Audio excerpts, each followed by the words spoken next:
Untuk soal nomor 26 masih membahas tentang qirot. Di bawah ini pernyataan yang benar.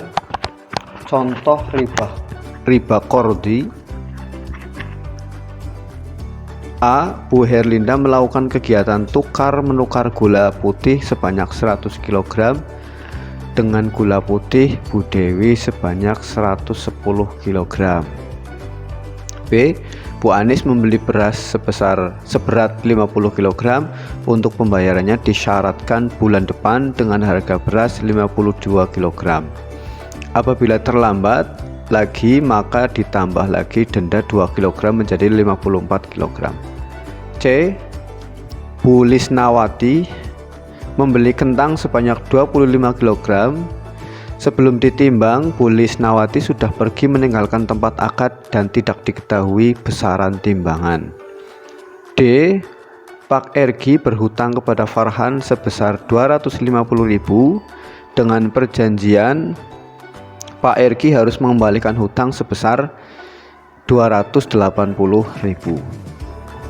Riba qardi adalah keuntungan atau tambahan dari orang yang meminjami. Jadi pengembalian uang hutang itu melebihi dari uang yang dihutangkan, sehingga jawabannya adalah D.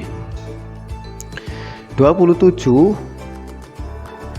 Setiap datang hari raya Idul Fitri, sudah kebiasaan masyarakat membagi-bagikan uang kepada anak-anak kecil. Untuk maksud itu, Jalal ingin menukarkan uangnya sebesar 1 juta rupiah dengan pecahan uang Rp5.000 kepada Rahmat.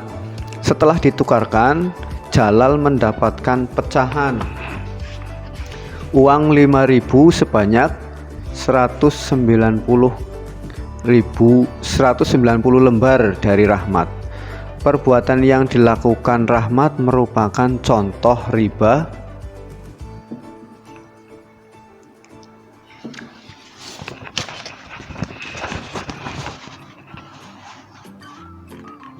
yaitu riba fadli, yaitu keuntungan atau kelebihan dari penukaran uang.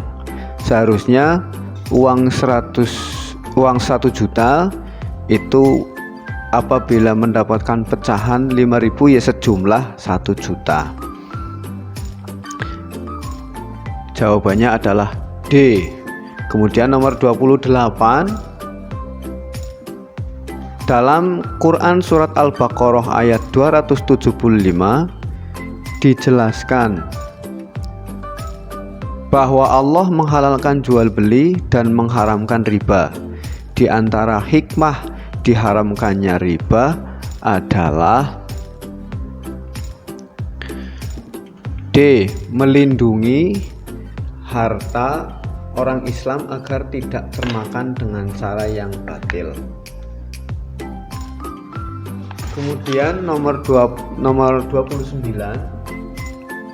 Angga Santoso memberikan izin kepada Renaldi untuk memanfaatkan mobilnya tanpa imbalan. Renaldi mengembalikan mobil tersebut setelah selesai memanfaatkannya.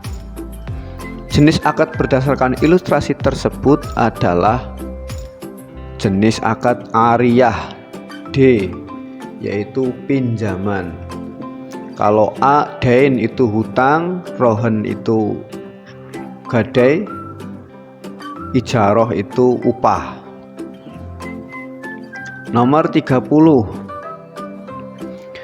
Mega Warisman menimba ilmu di MTS Al-Ma'arif.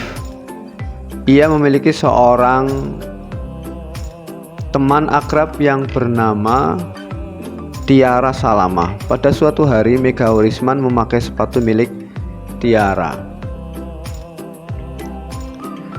tanpa izin pemiliknya. Hukum pinjam-meminjam sesuai ilustrasi tersebut adalah jawabannya B. Haram karena meminjam tanpa izin pemiliknya. 31. Ririn menyerahkan sebuah laptop kepada Reva dan memintanya untuk menjaga laptop tersebut dengan baik. Pada hari yang sudah disepakati, Ririn mengembalikan laptop itu kembali. Jenis akad di atas adalah termasuk jenis akad wadi'ah, artinya titipan. Kalau qirot tadi adalah pemberian modal, ariyah pinjam meminjam, kalau khiwalah itu pengalihan hutang. Nomor 32, perhatikan pernyataan berikut. 1. Menggunakan hasil uang pinjaman untuk berfoya-foya. 2. Berhutang dengan niat buruk untuk tidak melunasi hutangnya. 3. Tidak berhutang kecuali dalam keadaan darurat. Kemudian nomor 4, mengambil keuntungan dari uang yang dipinjamkan kepada orang lain. 5. Menulis perjanjian secara tertulis disertai dengan saksi yang bisa dipercaya. 6. Memberikan penangguhan waktu kepada orang yang kesulitan untuk melunasi hutangnya. Jawabannya adalah B. Berdasarkan dari pernyataan di atas, ketentuan pelaksanaan hutang piutang yang tidak sesuai dengan ajaran Islam terdapat pada nomor 1, menggunakan hasil uang pinjaman untuk berfoya-foya. Kemudian 2, berhutang dengan niat buruk untuk tidak melunasi hutangnya. Kemudian nomor 4, mengambil keuntungan dari uang yang dipinjamkan kepada orang lain. 33, Pak Koko memiliki hutang kepada Pak Robert sebesar 10 juta dengan jaminan berupa sebuah mobil. Jaminan tersebut berguna untuk B. Menambah kepercayaan pemberi hutang kepada penerima hutang. Ini namanya akad gadai. 34, Rehan berhutang kepada Salsa Rp 100.000. Saat waktu pembayaran tiba, ia tidak punya uang untuk melunasinya. Akhirnya ia mengalihkan pelunasan hutangnya kepada Nabila yang juga berhutang kepadanya 2 bulan yang lalu sebesar 100.000. Jenis akad sesuai ilustrasi di atas disebut khiwalah. Ini adalah pengalihan hutang. Kalau ijaroh itu sewa, ada ujrohnya. Ijaroh, ujroh itu hampir sejenis ya. Ijaroh itu sewa, ariyah itu pinjam meminjam, wadi'ah itu titipan. Kemudian 35, ada beberapa kewajiban orang-orang muslim terhadap jenazah yang memandikan, mengkafani, menyolatkan dan menguburkan. Kewajiban jenazah tersebut hukumnya fardu kifayah, yaitu hukum fardu yang apabila ada sebagian atau salah satu orang sudah melaksanakannya, sudah menggugurkannya, maka tidak difardu kifayahkan lagi kepada orang lain. Kemudian nomor 36,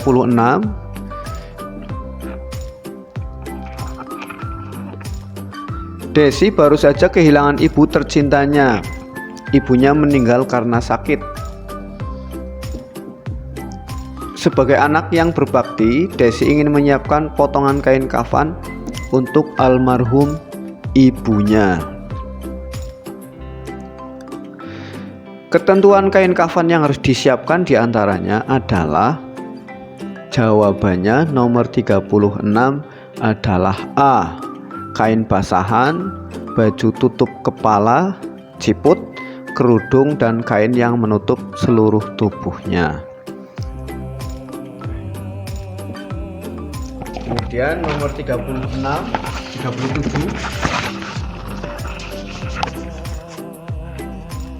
Ustadz Riyandi dan warga kampung Bojongganteng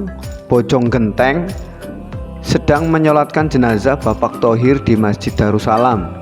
Dalam sholat jenazah tersebut, setelah takbir kedua, Ustadz Riyandi membaca 37. Jawabannya adalah A. Sholawat Nabi. Sholat jenazah 4 takbir. Takbir pertama membaca Fatihah, takbir kedua membaca sholawat, takbir ketiga itu membaca doa, dan takbir keempat adalah salam. 38. Dalam penguburan, jenazah dimasukkan ke dalam liang kubur dan ditempatkan pada liang lahat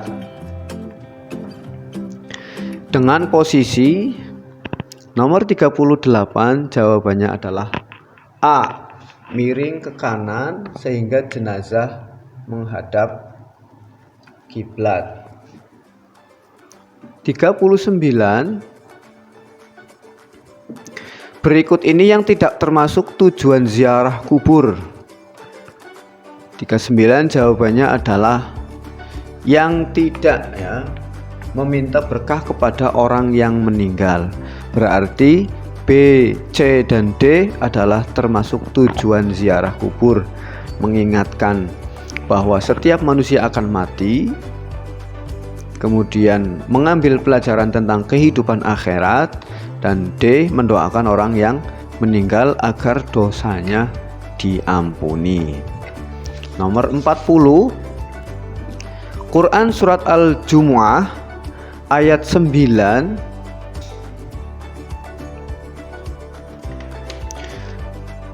menjelaskan tentang, jawabannya adalah D, yaitu menjelaskan tentang sholat Jumat. Arti ayat tersebut yaitu, wahai orang-orang yang beriman, apabila telah diseru untuk melaksanakan sholat pada hari Jumat, maka segeralah kamu mengingat Allah dan tinggalkanlah jual beli. Yang demikian itu lebih baik bagimu jika kamu mengetahui. Nomor 41. Dalam kehidupan seseorang tidak terlepas dari muamalah, seperti baik. Menurut bahasa, baik berarti 41 jawabannya adalah D.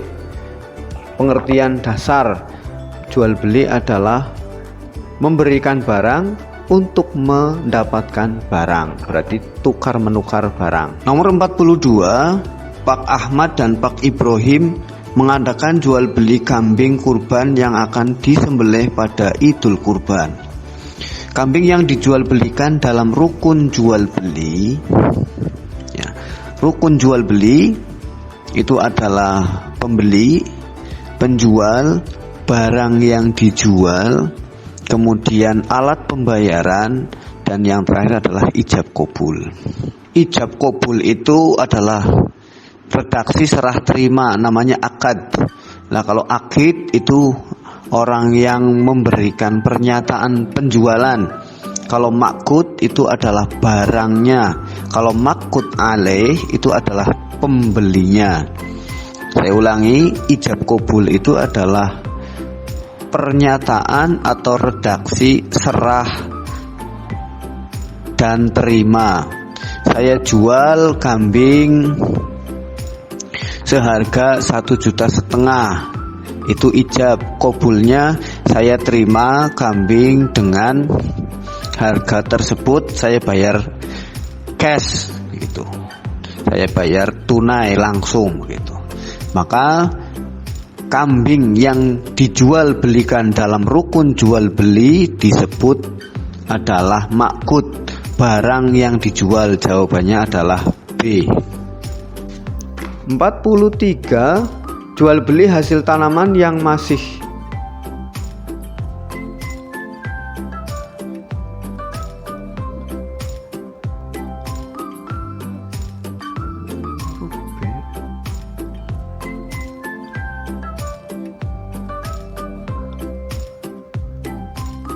Nomor 43, jual beli hasil tanaman yang masih berbunga dan belum terlihat buah, termasuk jual beli yang dilarang agama karena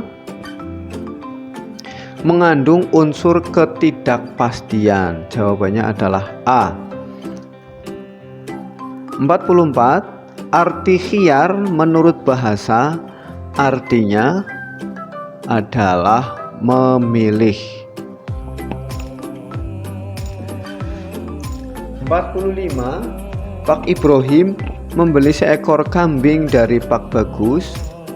Pak Ibrahim berhak meneruskan atau membatalkan jual beli pada waktu masih berada di tempat akad.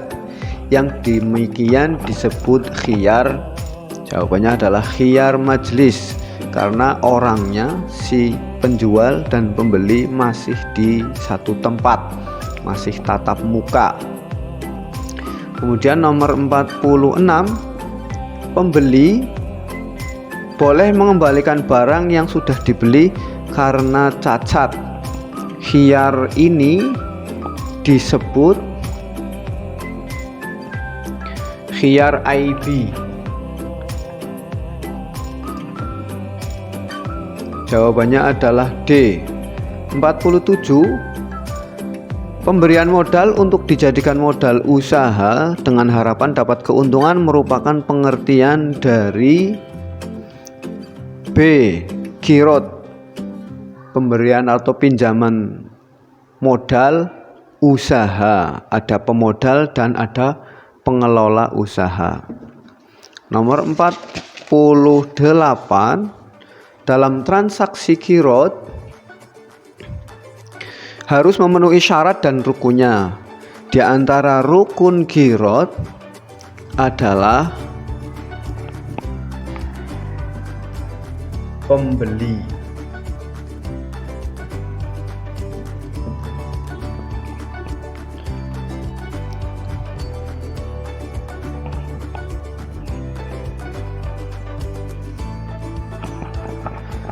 Dalam transaksi kirot harus memenuhi syarat dan rukunnya. Di antara rukun kirot adalah pelaku usaha, pemilik modal, pelaku usaha, kemudian ada bentuk usahanya, kemudian ada kesepakatan bagi hasil. 49, riba dalam bahasa Arab adalah ziyadah, artinya adalah bertambah. Zada yazidu ziyadah, artinya bertambah. Nomor 50, Allah menghalalkan jual beli dan mengharamkan riba, merupakan dalil jual beli dalam dan keharaman riba dalam surat ini sudah dibahas pada nomor sebelumnya, yaitu surat Al-Baqarah ayat 275. Demikian pembahasan soal fikih untuk asesmen madrasah kelas 9 Madrasah Tsanawiyah. Untuk selanjutnya bisa mencari contoh-contoh soal untuk latihan dan memperdalam materi yang sudah dipelajari mulai dari kelas 7 sampai kelas 9. Tidak lupa tetap ikhtiar belajar, banyak membaca dan berdoa takarub kepada Allah, mendekat kepada Allah agar hati, pikiran dan tangan kita selalu mendapatkan hidayah dan bimbingan dari Allah, sehingga dalam waktunya nanti ketika mengerjakan ujian asesmen madrasah diberikan kelancaran, diberikan kesuksesan dengan bimbingan Allah, sehingga ketika mengerjakan soal kita terus selalu dibimbing sehingga dapat memilih jawaban yang tepat sesuai dengan permintaan atau sesuai dengan soal. Demikian pembahasan contoh soal sesuai dengan kisi-kisi asesmen madrasah mata pelajaran fikih kali ini. Untuk mapel pelajaran bahasa Arab itu ada 3 video, bisa dilihat di deskripsi. Untuk yang terakhir kali, Mohon maaf apabila ada kekurangan dan kekhilafan dalam isi video ini, dalam penjelasan contoh soal sesuai dengan kisi-kisi asesmen ini. Mohon maaf yang sebesar-besarnya. Wallahul muwaffiq ila aqwamit thoriq. Wassalamualaikum warahmatullahi wabarakatuh.